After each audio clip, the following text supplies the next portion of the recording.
In the 1950s, the United States was afraid, not of bombs or armies, but of something invisible, something happening inside the human mind.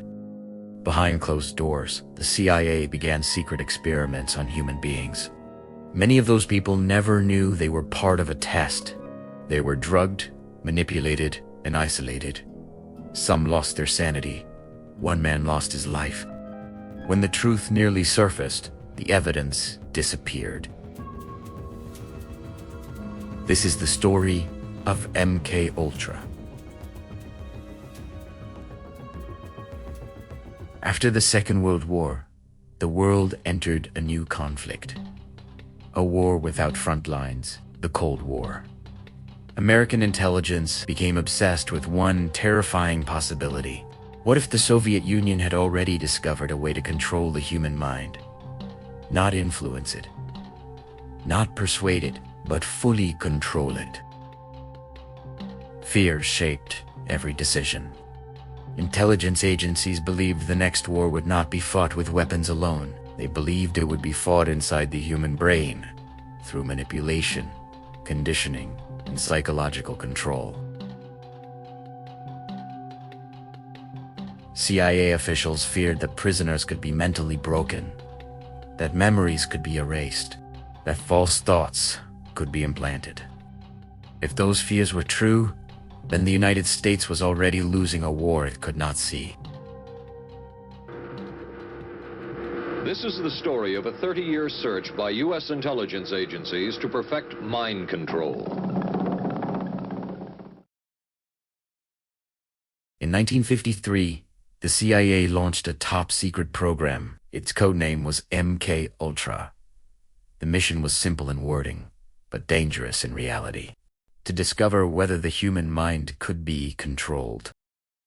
Officials feared that a controlled mind could be turned into a weapon, creating prisoners who could not resist, agents who could not disobey, and people who would act without understanding why. MK Ultra was not a single experiment or a single laboratory. It was a network of hundreds of tests conducted across universities, hospitals, military facilities, and prisons. Many participants never gave consent. Some never knew they were being tested at all. Doctors, researchers, and intelligence officers worked together, often crossing ethical lines without hesitation. Funding was hidden inside other research programs, and many institutions involved did not fully understand who was sponsoring the work. This allowed the activity to continue quietly, often without meaningful oversight. The most powerful tool used in MK Ultra was LSD. At the time, the substance was new and poorly understood. The drug was strong, unpredictable, and dangerous. It was given to people without warning, including soldiers, students, prisoners, psychiatric patients, and even employees of the CIA itself. In some cases, drinks were secretly spiked. The person consuming them had no idea anything was wrong. Minutes later, reality began to fracture. Time felt distorted. Panic set in. Some subjects screamed. Some became silent. Others never fully recovered. The psychological damage did not always fade when the drug wore off. For some subjects, the experience felt endless. Thoughts looped uncontrollably. Familiar surroundings became threatening. Even after the effects faded, the memory of the experience remained. Some of these tests went even further. Drugs were combined with hypnosis, electroshock therapy, extreme sleep deprivation, and sensory isolation. Certain subjects were kept awake for days. Others were placed in rooms without sound, without light, and without any sense of time. Deprived of stimulation, the human mind began to collapse inward. The purpose of these experiments was not healing or treatment. The goal was to measure how long it took to break a person completely. Among all the names connected to MK Ultra, one stands out more than the rest: Frank Olson. The best-known case is that of this man, Frank Olson, a chemist employed by the Army Chemical Corps, who in 1953 was slipped LSD unknowingly at a meeting with CIA officials. Shortly after that, Olson went into severe depression. He ended his life at this New York hotel by diving through a shaded closed window in his 10th floor room. Frank Olson was the first known fatality in the CIA's LSD program. Frank Olson was a biochemist working for the United States government. He believed his work was defensive and necessary. In 1953, he attended a meeting with colleagues. During that meeting, he was secretly given LSD. He did not consent. He was not informed. After the meeting, Frank Olson changed. He became paranoid, confused, and afraid. He told his wife that he had made a terrible mistake. He said something was wrong. His mental state deteriorated rapidly over just a few days. Shortly after, Frank Olson fell from a 10th floor hotel window in New York City. The CIA ruled the death a suicide.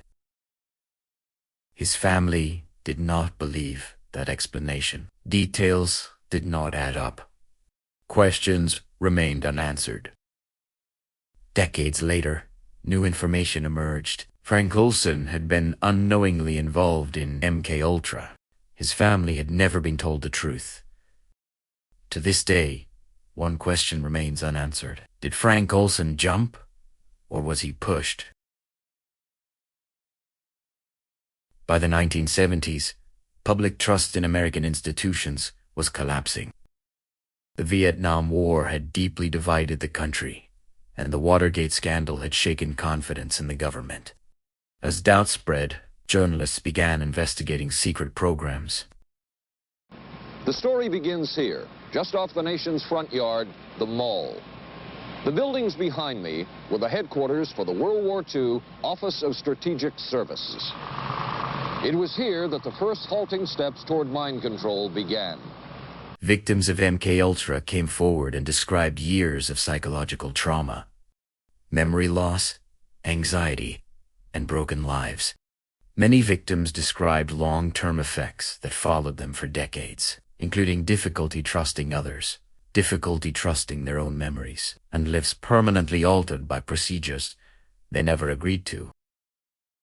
Under growing pressure, the CIA admitted that MKUltra had existed, but the admission came with a devastating revelation. Most of the records were already gone. The director of the CIA had given a single order: destroy the files. Thousands of documents were burned and shredded, including reports, names, and experimental results. Entire histories vanished. It is estimated that over 90% of MKUltra records were destroyed. What remains today survived only by accident. Some files were overlooked. Others were misfiled. These fragments are the only reason the program is known at all. Because of this destruction, the full truth may never be known. There is no confirmed number of victims, no complete list of names, no accurate count of how many lives were permanently damaged. MKUltra officially ended in 1973. The program was shut down quietly. No senior officials were fully held accountable. No meaningful punishment followed. The CIA claimed the program failed, that it produced no useful results. But that statement avoids a deeper truth. MKUltra did not fail. It was exposed. The most disturbing part of this story is not what is known. It is what will never be known. When an experiment is secret and the evidence is destroyed, there is no guarantee the same ideas were not tried again. MKUltra remains a warning, not just about the past, but about what happens when fear overrides ethics. When governments believe survival is at stake, lines disappear, and once crossed, they are difficult to redraw. This story has no clean ending, no justice, no closure, only fragments of truth and unanswered questions. And that is what makes MKUltra truly unsettling. Has mind control been achieved? From all of the available evidence, it appears doubtful. The human will has prevailed up to this point. But as we have seen, work is continuing in this field, work that we still don't know very much about. How deeply are the Russians and other dictatorships into all of this? We really can't say, and the CIA is reluctant to give out information about it. But the basic question remains, what place does all of this have within a democracy?